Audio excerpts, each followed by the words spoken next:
Welcome to the Edufaith Essentials Podcast. Edufaith Essentials is an educational podcast that provides essential information, resources, and tips about education, leadership, and topics about diverse learners. Diverse learners include students with disabilities who receive services under Section 504 or the Individuals with Disabilities Education Act, response to intervention and the multi-tiered system of support, English speakers of other languages, and related diverse learner categories.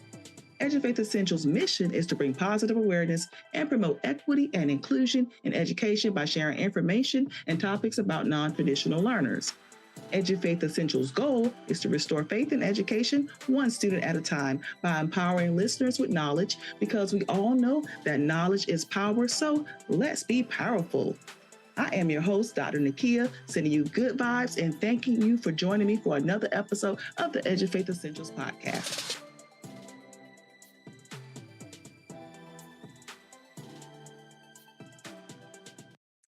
Thank you for joining me for another episode of the Edufaith Essentials Podcast. I want to thank you, and I cannot believe we are now at the end of this year. 2023 is coming to a close. It is now December. And as we dive into our Edufaith inspirational stories, I just wanted to share a couple of personal, wonderful stories about me, or inspirational stories about me. On 11/11/2023, I got married. I'm a newlywed. I married the love of my life on that day, and my family and friends were there to celebrate with that wonderful, perfect occasion with me. I am truly blessed to find someone who loves me for me and my life.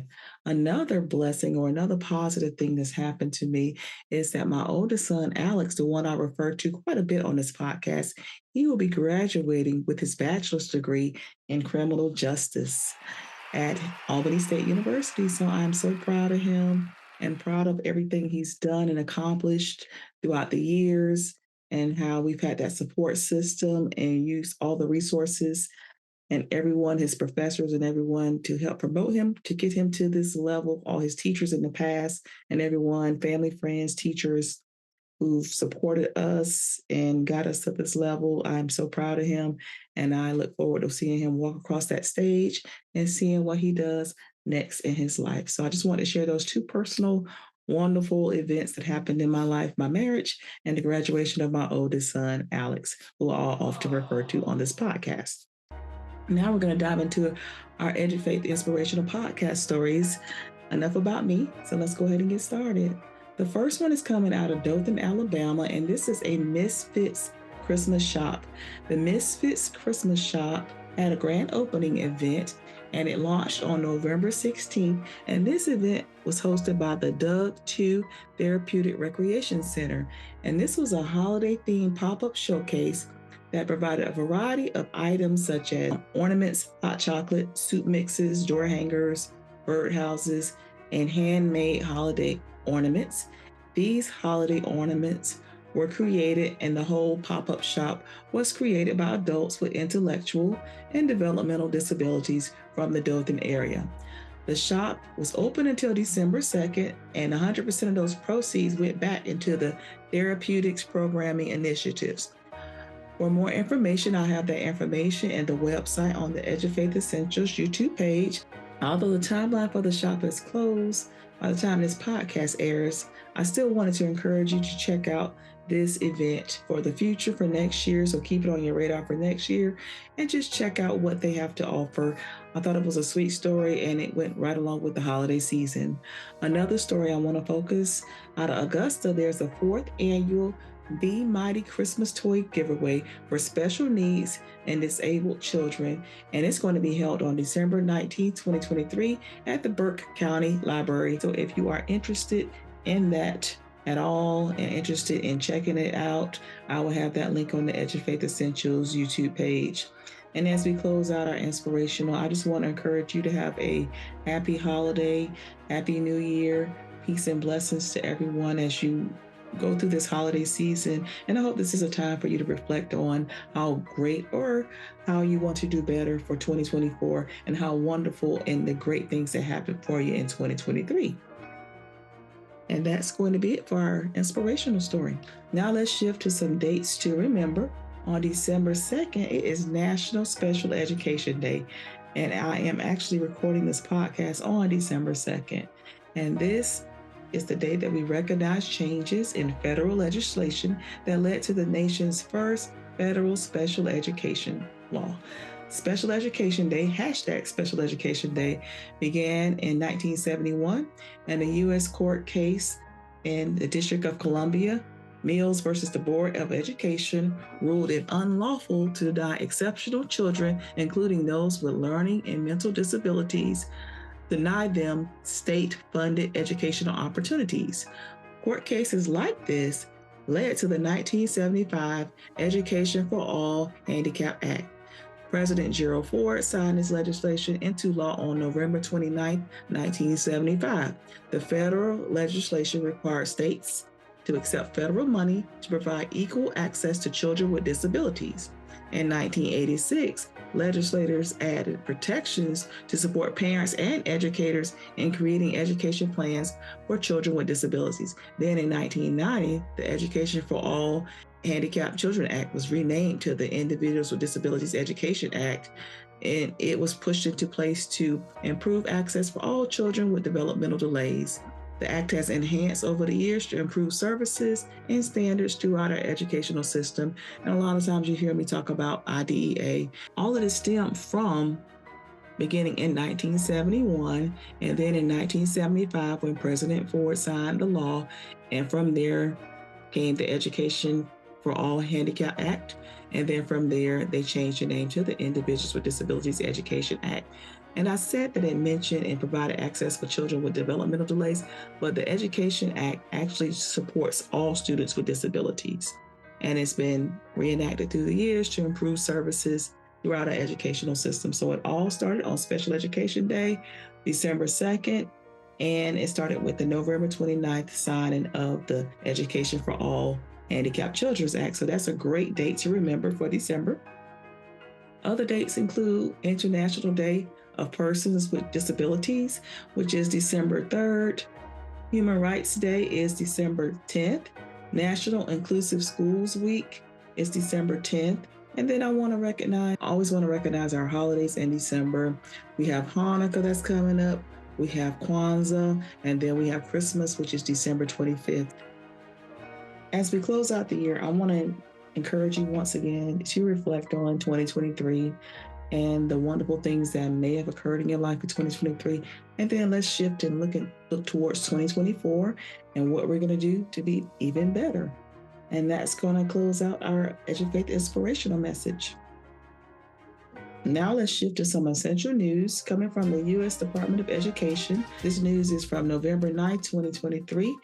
And the Office of Special Education Programs have compiled a list of resources to help support military-connected children with disabilities. The letter came from OSEF Director Valerie C. Williams, and she addressed this to state directors of special education and state coordinators for Part B of the Individuals with Disabilities Education Act.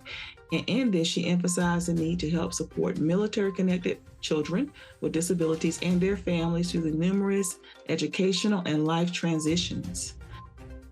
The list of resources gather information from the White House, the U.S. Department of Education and Defense, and other organizations supporting military-connected children. Also coming from the U.S. Department of Education, dated November 17, 2023, they celebrated the 9th Annual National Apprenticeship Week, which was November 13th through the 19th.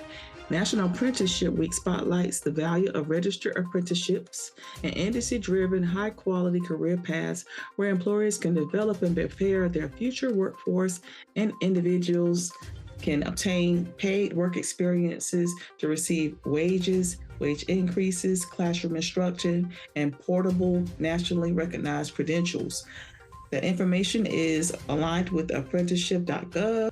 Registered apprenticeships can serve as one venue for individuals with disabilities to receive career training they need to get and maintain a job and seek advancement in their chosen career field. That information, along with the military resources, will be on the Edufaith Essentials YouTube page. Now let's shift to essential knowledge. For today's essential knowledge, we are going to talk about Section 504 of the Rehabilitation Act. I have talked a lot about IDEA and special education, but the other program that supports individuals or students with disabilities is Section 504. So today, what I want to do is focus on Section 504 of the Rehabilitation Act and just provide a brief overview of the Section 504 law, the history, the purpose, the process, the plans, accommodations, and agencies. Section 504 of the Rehabilitation Act is a comprehensive law that addresses the rights of disabled persons and applied to all federal agencies who receive federal financial assistance. Section 504 of the Rehabilitation Act of 1973, Public Law 93-112, is a comprehensive law that addresses the rights of disabled persons and applies to all agencies receiving federal financial assistance. It is monitored by the Office of Civil Rights, and under the Office of Civil Rights, they monitor, enforce, and investigate Section 504 compliance. Section 504 aims to prohibit discrimination against individuals based on a disability. And additionally, students who have Section 504 services are afforded different protections, and one of those protections include discipline protections under Section 504 with a manifestation determination meeting. And I will talk about this a little bit more when I go into the accommodations part. When we think about the history of Section 504, Section 504 originated somewhat from Brown versus the Board of Education in 1954. And the Brown case determined that segregation violated the civil rights and equal educational opportunities for individuals. Under the Brown versus Board of Education, fundings and rights increased for equity and inclusion for all students, including students with disabilities. In 1973, the Section 504 of the Rehabilitation Act was established, and it stated that a person with a disability could not be denied or excluded from any program receiving the federal financial assistance, either public or private. This originated kind of what I mentioned with the essential dates to remember when I mentioned Gerald Ford and Public Law 94. 142.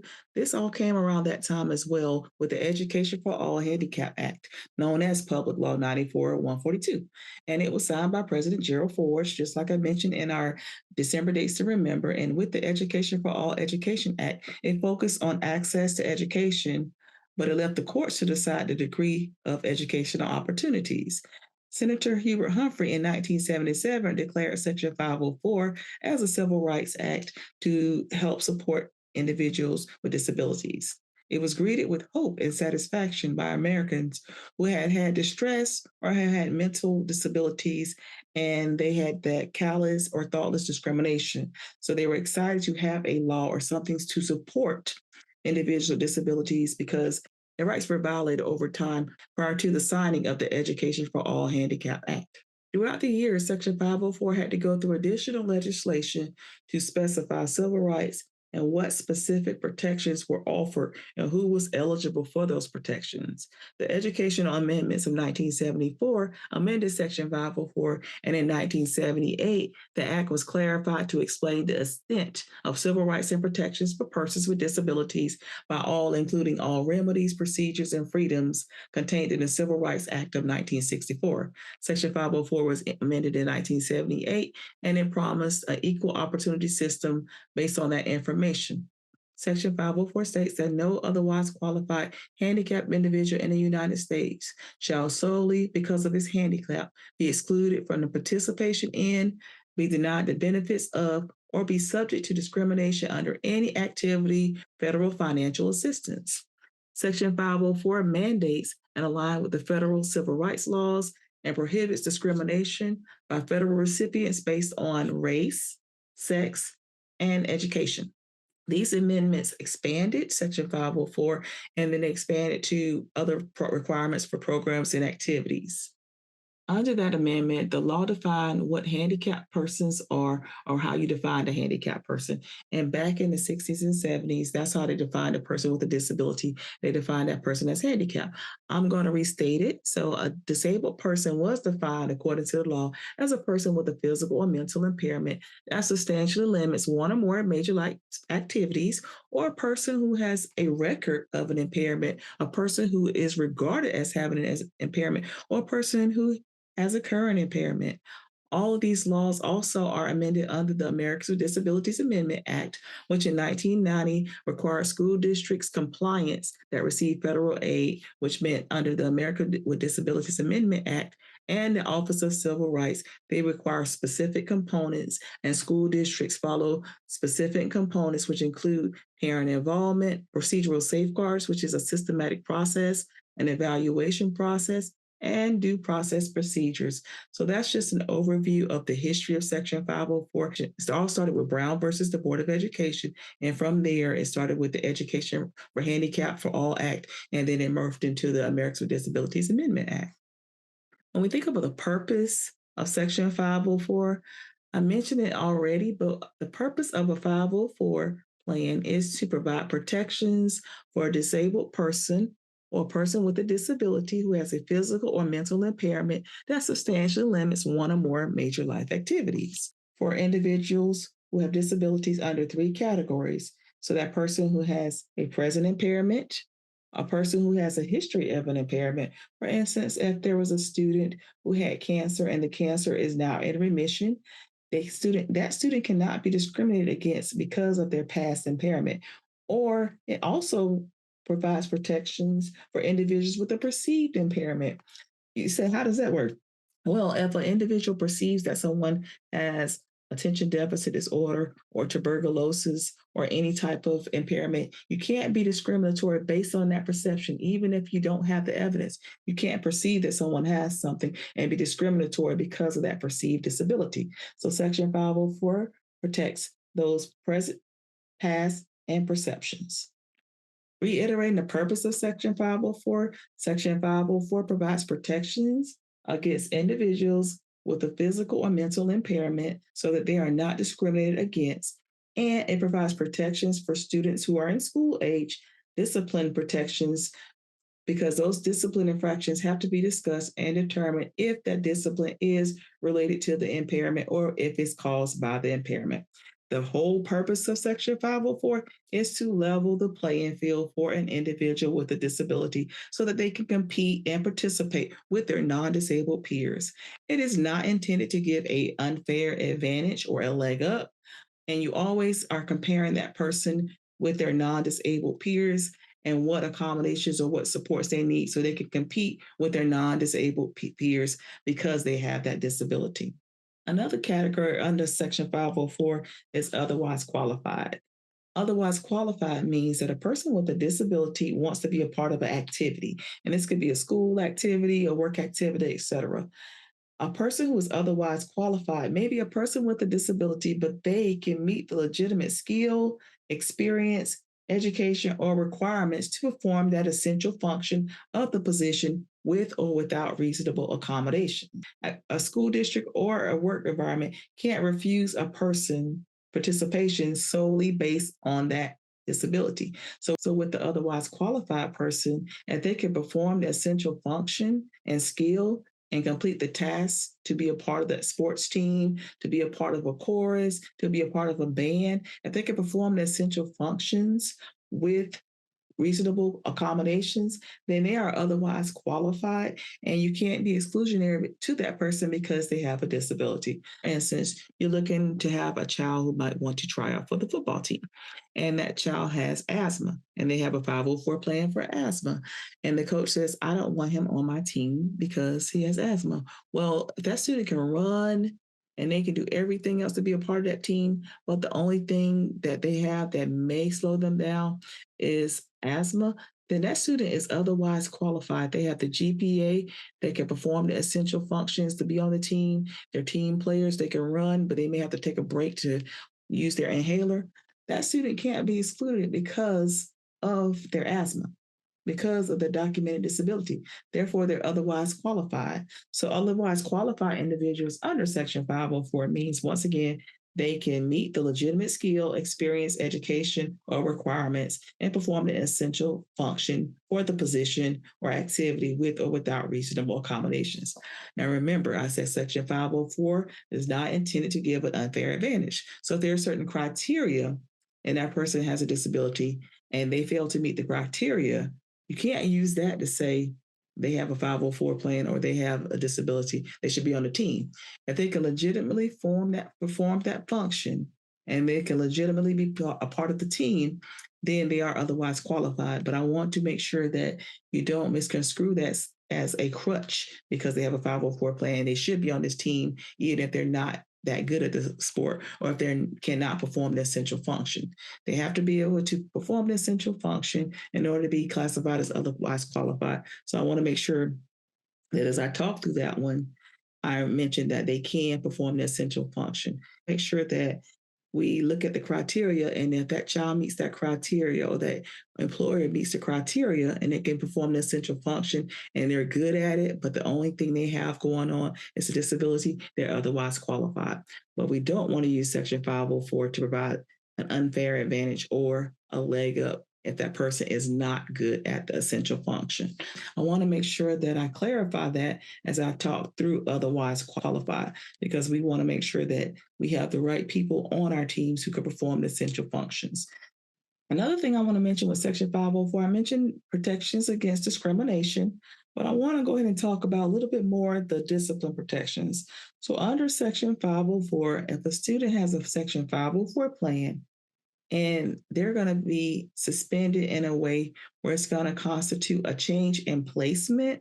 So whatever the school district provides, out of school suspension, and however many days it may be for that student, they're going to be out of school suspended. And if that out of school suspension constitutes a change in placement, school districts should have a manifestation determination meeting prior to the suspension over a certain amount of days to document and note if the incident in question is related or not related to the disability. So that's the discipline protections that students get under Section 504 if they're going to have extensive or excessive out-of-school disciplinary removals that constitute a change in placement. And this is going to be based on the district guidelines and what your district determines as a constitute change in placement. But when those issues occur, if that student has a Section 504 plan, the team needs to meet to conduct a manifestation determination meeting to determine if the infraction in question is related to the disability. So that's the discipline protection that a student may receive under Section 504.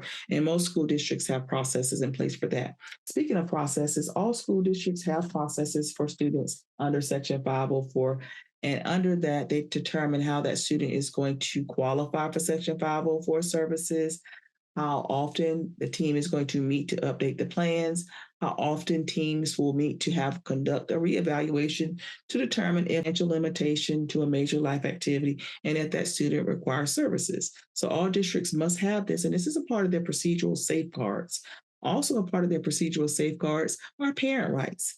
Parents, you have rights under Section 504, and according to the U.S. Department of Education, frequently asked questions, districts are required to provide notice to parents explaining any evaluation processes, any placement decisions affecting their children, and explaining rights to parents to review educational records and appeal any decision regarding evaluation and placement through an impartial hearing. Parents under Section 504, similar to those under special education, you are afforded rights. You're encouraged to be an active team member. A lot of districts require consent before they begin a Section 504 evaluation. So parents, you are a part of that process, and you're encouraged to be there and sign that consent if the team determines they want to evaluate your child for Section 504. Parents, you're encouraged to be part of the Section 504 process. The consent is required when you're looking to determine evaluation. And then from there, the teams will meet. And once they meet, parents, you are invited to that meeting to provide your input as the team determines eligibility for service and Section 504 accommodations in the form of a Section 504 plan. Parents, you should get your rights at every meeting, and most districts allow parents to conduct or call for a meeting anytime if you have any additional questions or have any additional requests through Section 504. When we're looking at the Section 504 committee, the law is not specific to who are the required Section 504 committee members. The law states that whoever the team members for Section 504 includes anyone who speaks to the child's needs. Teams may look different under Section 504. Usually there's a Section 504 coordinator for the school who conducts the meetings, and who is the point person for the Section 504 plans at the local school level. The principal usually designate who this person is. Sometimes it may be a counselor, it may be assistant principal, another school administrator, or whoever. But the law is not specific to the team members, and the teams could consist of parents, teachers, school psychologists, nurses, counselors, administrators, or district personnel. There's a point person at each school. There's usually a point person at the district, or the point person at the district works with local school Section 504 coordinators. And from there, those Section 504 coordinators are the contact persons at your school. So if you're looking to inquire about Section 504 services for your child at the school, go to the school and ask who is the local Section 504 coordinator, because that person will be the point of contact who schedules the meetings, who conduct the meetings, provide you a copy of your parent rights, and make sure that the teachers get copies of those 504 plans. But when you're looking at the Section 504 committee, the law is not specific. It says those who can speak to the needs of the child.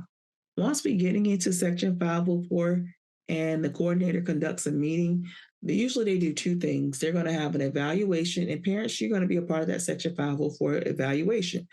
And the evaluation is when the teams sit down to determine if a child qualifies for Section 504 services. Section 504 coordinators are your point of contact. And what they will do is they will develop a team. I mentioned that the law is not specific to who the team members are. It's whoever can speak to the child. And that team will come together to evaluate that student. And when they evaluate that student, they are determining if that child or individual has a documented physical or mental impairment that substantially limits one or more major life activities. According to the Americans with Disabilities Amendment Act, Section 504 regulatory provisions defines a physical or a mental impairment as a physiological condition or a mental condition. And under physiological, you look at a couple of categories, including cosmetic disfigurement or anatomical loss affecting one or more of the following body systems: neurological, musculoskeletal, special sense organs, respiratory, including speech organs, cardiovascular, reproductive, digestive, genitourinary, hemic and lymphatic, skin, endocrine, or any mental or psychological disorder such as mental retardation, organic brain syndrome, emotional or mental illness, and specific learning disabilities.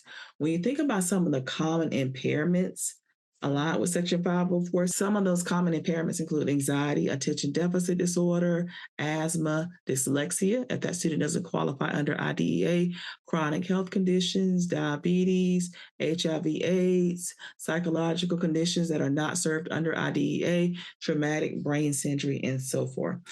What the team determines is what's the impairment under the category, whether it's physical or mental, and then how does that impairment impact that individual's ability to perform a major life activity as defined by Section 504 regulations. And major life activities include functions such as caring for oneself, performing manual tasks, walking, seeing, speaking, breathing, learning, and working. The list is not exhaustive. Other functions can be major life activities for purpose of Section 504 and the Amendments Act under the frequently asked questions. And additional examples include eating, sleeping, standing, lifting, bending, reading, concentrating, thinking, and communicating. Congress also provided a non-exhaustive list of other major bodily functions that are major life activities, such as immune systems, normal brain cell growth, digestive, bowel, bladder, neurological, brain, respiratory, circulatory, endocrine, and reproductive functions. Some additional examples of major life activity: caring for oneself, performing manual tasks, seeing, hearing, eating, sleeping, walking, standing, lifting, bending, speaking, breathing, learning, reading, concentrating, thinking, working, and communicating. And that is defined under the Americans with Disabilities Amendment Act. So when you're looking at Section 504, teams come together with the parent. They review the mental or the physical impairment, and then the team determines how that physical or mental impairment substantially limits one or more major life activities, which are some of the ones I mentioned. When you're thinking about the school setting, sometimes it may be speaking, learning, concentrating, thinking, communicating, working. So those are some of the prevalent ones in the school, but it could be any type. So you think about anxiety. How does anxiety impact that person's ability to learn? How does ADHD impact that person's ability to concentrate? Those are the conversations that the teams have when they sit down with families or parents to talk about Section 504 eligibility. When looking at the team and the process, they look to answer three major questions, including whether the impairment substantially limits one or more major life activities. They talk through what is the nature and the severity of the impairment, how long will the impairment last, or is it expected to last? And what is the permanent or long-term impact of the impairment? So teams will talk about all of these things: the medical, physical, and mental impairment, how it impacts a major life activity, and then those three questions: the nature, severity, the longevity of how long it will last, and what's the permanent or long-term impact on how it's going to impact that person's learning, that person's concentration, etc.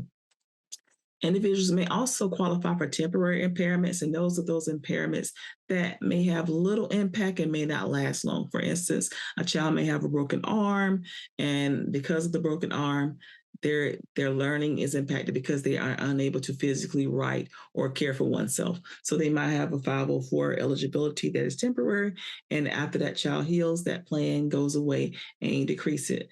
But that's another part of the Section 504 process. So when you're looking at the services, Section 504 services occur in the general education classroom. And with that, the team will evaluate the child. And then based on that, the team will determine what types of accommodations do we need to provide for that child because they have this physical or mental impairment, and how can we support this child in the classroom? So there's two parts of the process. There's the evaluation to determine if there's a physical and mental impairment and if it impacts a major life activity. And then from there, the team moves forward to determine if the child qualifies for a Section 504 plan. One thing I also want to mention too, when teams are evaluating students under Section 504, are mitigating measures. Mitigating measures are those measures that support an individual and alleviate the impact of the impairment. When looking at Section 504 eligibility, mitigating measures are removed. What's a mitigating measure? An example of a mitigating measure includes medicine, includes prosthetics, includes healthcare plans, reasonable accommodations, any type of equipment or devices, medical supplies, assistive technology. So any type of support that's provided to that student. So when a team is sitting down to determine if that child has a substantial limitation, you remove the mitigating measures and say, if I remove this medicine, does this person have a physical or mental impairment that substantially limits a major life activity? And if the answer is yes, the team would talk through the impact, whether it's moderate impact, whether it's a high impact or severe, whether it's a low impact, and then the team will determine if that child qualifies for Section 504 eligibility. Now, when a team looks at determining if a child requires accommodations in a plan, those mitigating measures are considered, and the team considers the impact of those mitigating measures. When you're looking at what is appropriate to level the playing field, they consider the mitigating measures, and then they determine what accommodations, if accommodations are needed to provide that reasonable support to level the playing field for that child in the educational environment. Examples of accommodations will vary from team based on teams and what's going on. And some accommodations will vary from district to district, but some examples of accommodations fall under 4 areas of categories. So maybe presentation, which is how a child receives information; responding, how a child shows what they know; the setting, how the learning environment is made accessible for instruction and assessment; and then scheduling, that time and adjustments and what time of day that may work for a child with a disability. The team will determine those accommodations and how those accommodations are going to increase, maintain, or improve academic or even behavioral performance for a child. It's based on that team's consensus to determine what supports will level the playing field for the child in the educational setting. So common accommodations include preferential seating, seating a student away from distractions. When you look at lesson presentations, some examples include provide a written outline of notes, graphic organizers, repeating directions. When you're thinking about assignments and accommodations that are going to be appropriate for assignments. For instance, a child may have to, or when a teacher is presenting assignments, they may simplify complex directions. They may give that child extra time to complete a task. They may chunk the assignment where they give the kid out of 10 questions, they only give them 5 because looking at 10 is overwhelming. When test taking, some students may qualify for some test taking accommodations, which may mean chunk items on the test, allow extra time for tests, allow the student to use a word processor for writing. And then organizational categories may also fall for accommodations, which the child may need frequent breaks, a positive reinforcement. So when you're looking at accommodations for Section 504, it's really going to be based on what the district provides and what's going to be appropriate for that child to help alleviate and level the playing field where they can work through with their non-disabled peers in the classroom setting, and the playing field will be level based on their impairment. Looking at accommodations may change over time, and the goal is to provide those accommodations and adjust them to support children as they grow throughout their education. Teams use data to determine accommodations. The teams individualize those accommodations based on what the child needs, and they may change and shift over time.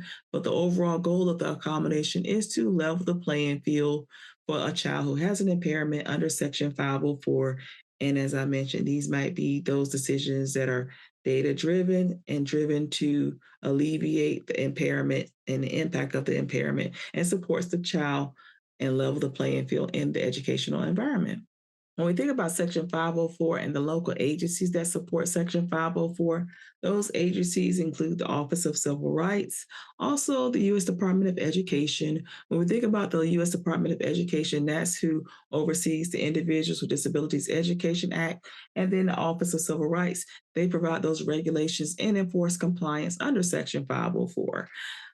Section 504 is also aligned, so school districts follow Section 504, and then the school districts provide that training to the local school coordinators, whoever is designated by that principal at the local school, and they follow policies and standards and enforce the laws under Section 504 to ensure that students receive those services and that they're following compliant practices under Section 504.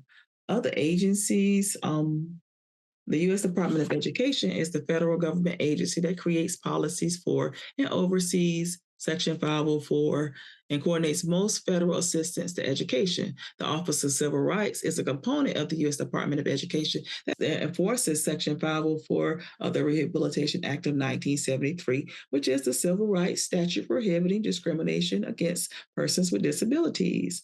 State agencies and other departments reinforce and communicate the federal information, and then the federal information is disseminated to states, and then states disseminate the information to the local education agency, which is the school district, and then the school district ensures that the local schools provide and enforce those services under Section 504.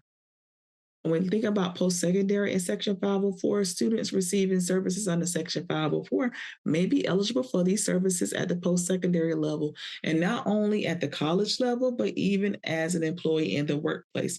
Most employers have Section 504 services and protections to support individuals with physical and mental impairments in the workplace. But shifted to college, at the post-secondary level, the recipient is required to provide appropriate academic adjustments, titled auxiliary aids and services to support students at the post-secondary level or the college level. So if your child has a 504 plan in high school in K through 12, they can take that plan and a psychological and request to have those similar accommodations titled auxiliary aids at the college level. And usually they'll provide some services at the Center for Disabilities on the college campus and provide a form of accommodations to support individuals at the post-secondary or the collegiate level with Section 504. Title II covers all activities of state and local governments, regardless of the government entity size or recipients of federal funding. A post-secondary student with a disability who needs auxiliary aids accommodations must notify the college of the nature of the disabling condition and assist in identifying appropriate services and effective accommodations. Many colleges have centers for disability centers on campus, and if you provide the relevant documentation, you can get some form of services as titled as auxiliary aids to support that student as they continue their college journey. If you want more information about that, On season 1 of my Edufaith Essentials podcast, I talked about transition services, and a lot of that information is in the transition services podcast as well. But I just want to note that Section 504 does not end at 12th grade. That child or individual can receive those services not only in college, but in the workplace as well. Now it's time for essential tips. Essential tips for leaders, parents, and educators will be in part 2 of this podcast, Section 504, an overview of Section 504. So in part 2, I will provide essential tips for leaders, parents, and educators on how to support and identify needs and support services under Section 504. When we're looking at our book excerpt for today, the book excerpt, I'm not going to read a book, but I want to point out that the podcast and all of the content from this podcast came from the Essentials of Section 504, a brief overview of Section 504 in education. I read verbatim quite a few chapters from this book. Additionally, I have essential tips for Section 504 coordinators. If you are a 504 coordinator at your school and you're looking to get that foundational knowledge and support with facilitation of Section 504, I encourage you to get essential tips for Section 504 coordinators or Essentials of Section 504, which is a less than 50-page book to provide information on Section 504. I discuss Section 504 in all of my books, including Essential Tips for Parents, Essential Tips for Special Education Leaders, and Essential Tips for Educators. Section 504 content is covered in all of my books, but today we really dove into Essentials of Section 504.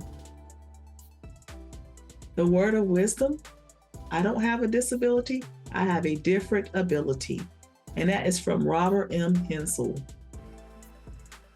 You've got mail. Now it's time for our essential advice, Ask Dr. Nakia, or share an inspirational story. I want to use this platform to support and spotlight fellow educators, families, and community members. If you have a question, want advice, or to share a wonderful inspirational story on this podcast, feel free to email me at edufaithforall@gmail.com. That is EDUFAITH, the number 4ALL@gmail.com. Maybe read your letter, provide advice, or share your story on this podcast. Disclaimer: all listeners should adhere to district policies, follow protocols, remain ethical, and adhere to guidelines in the best interest of children. Edufaith Essentials does not assume responsibility or is legally responsible for anyone's actions based on information provided on this podcast. This podcast is brought to you by Edufaith Educational Services. Some services offered through Edufaith Consulting includes consulting and advocacy for parents, consulting for educators, leaders, and school districts, college accommodation advocacy, consulting and training, advocacy and supporting individuals with college accommodations at the post-secondary level, as well as university trainings to support individuals with disabilities and services, parent education trainings, college and career coaching for students who are entering the workforce or the post-secondary college setting, business and district professional development and trainings for churches, nonprofits, businesses, districts, and communities, specializing in services for diverse learners, including students with disabilities, interventions under the multi-tier system of support, English speakers of other languages, education and leadership coaching, program development under services under IDEA, Section 504, trainings, diverse learners, and essential tips books. Feel free to go to www.edufaithconsulting.com to view all the services that Edufaith Educational Services. I want to encourage my believers to be blessed. All others, be kind, be well, and be the change. Follow Edufaith on social media. Twitter, Edufaith S. On Instagram, Edufaith 2021. On LinkedIn, Edufaith Educational Services. Thank you for listening. Thank you for supporting Edufaith Educational Services and the Edufaith Essentials Podcast. Subscribe and follow Edufaith Essentials on the Edufaith Essentials YouTube page, and listen to the Edufaith Essentials Podcast on all streaming platforms. Thank you for listening. Thank you for your support. Have a wonderful day and get essential.